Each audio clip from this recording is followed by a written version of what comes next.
not saying that what they did wasn't despicable, just that they had their own reasons. Welcome to WatchMojo.com, and today we're counting down our picks for the top 10 TV villains who had justifiable motives. My reputation precedes me. Hopefully not all bad. Before we begin, we publish new content every day, so be sure to subscribe to our channel and ring the bell to get notified about our latest videos. For this list, we're looking at some of television's villains with the best reasoning for their terrible actions. We're excluding series protagonists such as Dexter Morgan and Walter White.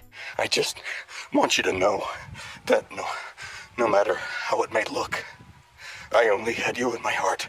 Number 10. Frank Grimes, Jr. and Sr., The Simpsons. This father and son duo are well remembered as enemies of the Simpson family, specifically Homer. So, how's it going, Grammy? What might not be as well remembered is that both Franks actually had some pretty legitimate reasoning for hating Homer. In the season 8 episode Homer's Enemy, the hardworking, down-on-his-luck Frank Sr. gets a job at the nuclear plant alongside Homer, Lenny, and Carl. This whole plant is insane! Frank is driven insane by Homer's continued ability to succeed no matter how little he cares or tries at everything he does, and it leads to him electrocuting himself. Well, I don't need safety gloves because I'm Homer Simpson.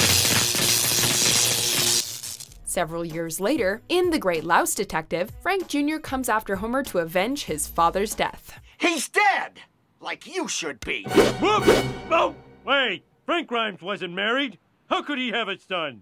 He happened to like hookers, okay? Number 9. Jeff Hope, Sherlock. Back in the first episode of BBC's Sherlock, Holmes and Watson found themselves up against a villain who's been convincing people to commit suicide. When the pair finally uncover the identity of the mystery man, it's revealed to be a terminally ill cab driver named Jeff Hope. You take the pill from the good bottle, you live. Take the pill from the bad bottle, you die. Hope was approached by Sherlock's arch-nemesis, Moriarty, who offered to leave money to Hope's children for each person Hope could convince to kill themselves. We can definitely understand how a man left with few other choices would succumb to the pressure of a manipulative figure like Moriarty. Come on. Play the game. Number 8. Niklaus Mikaelson, The Vampire Diaries.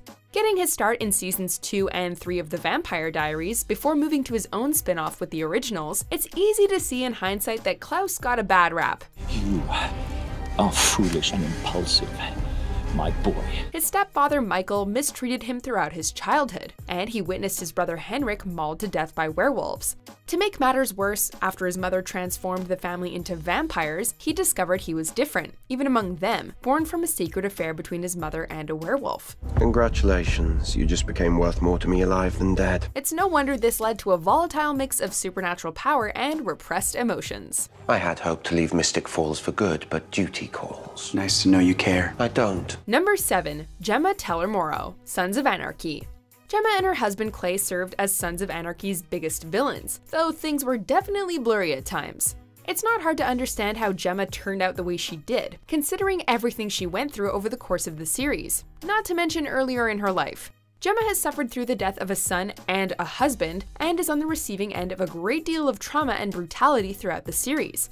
If you ask her, everything she did to protect herself and her family. She did this. She did this. She made a deal. Number 6. The Wildlings, Game of Thrones.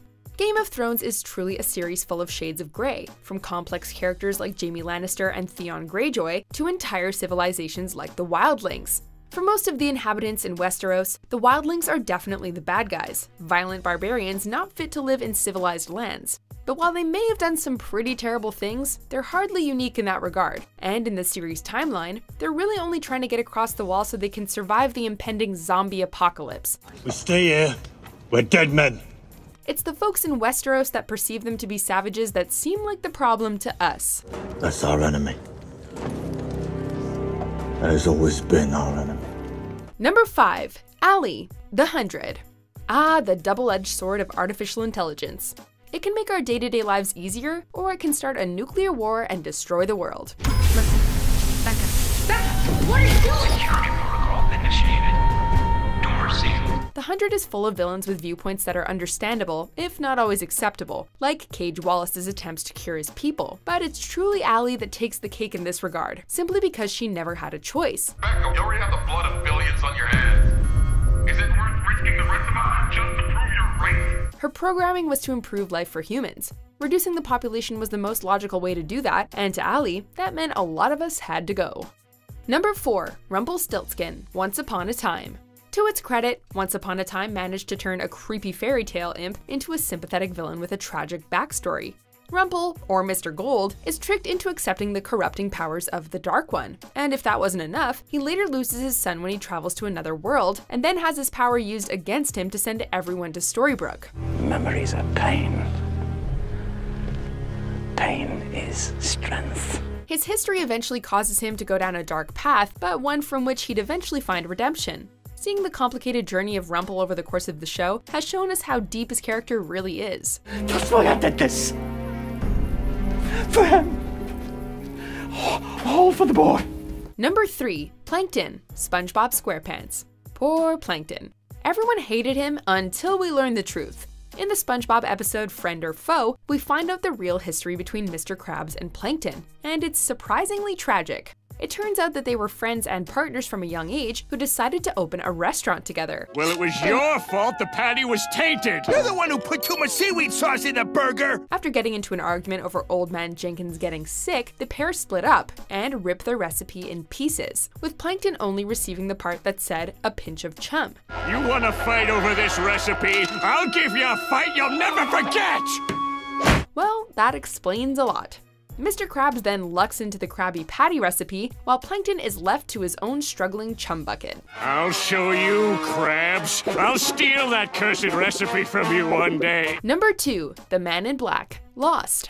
From the very beginning of Lost, one of the show's greatest mysteries was the smoke monster in the jungle. It was eventually revealed that the monster was an immortal man whose escape, it was implied, would cause the end of the world. We didn't find out his history until nearly the end of the series, and to be honest, the episode didn't do a great job of making clear exactly what it was that made the island so important. But what we found out for sure is that the Man in Black was raised by a woman who murdered his mother, and who just wanted to leave the island. And why are you with them? They're a means to an end. Number 1. Mike Ehrmantraut, Breaking Bad. Mike Ehrmantraut is so captivating on screen that we almost forget sometimes he's a villain. So instead of left, I go right out into nowhere. And I kneel him down, and I put my revolver in his mouth. And I told him, this is it. This is how it ends. Though we're still in the process of seeing his transition from cop to criminal in Better Call Saul, by the time he meets Walter White, Mike's a certified baddie, and a key member of Gus Fring's meth organization. While he's committed some terrible acts, he also plans to leave all of his money to his granddaughter, who he often visits and clearly cares for deeply. It's really very sweet. The character's mix of violence and crime with noble motives and a reluctance to hurt anybody who didn't have it coming earns him the top spot on our list. Don't make me beat you till your legs don't work. Now tell me where to find him. You know it's the right thing. Do you agree with our picks? Check out these other great clips from WatchMojo, and be sure to subscribe and ring the bell to be notified about our latest videos.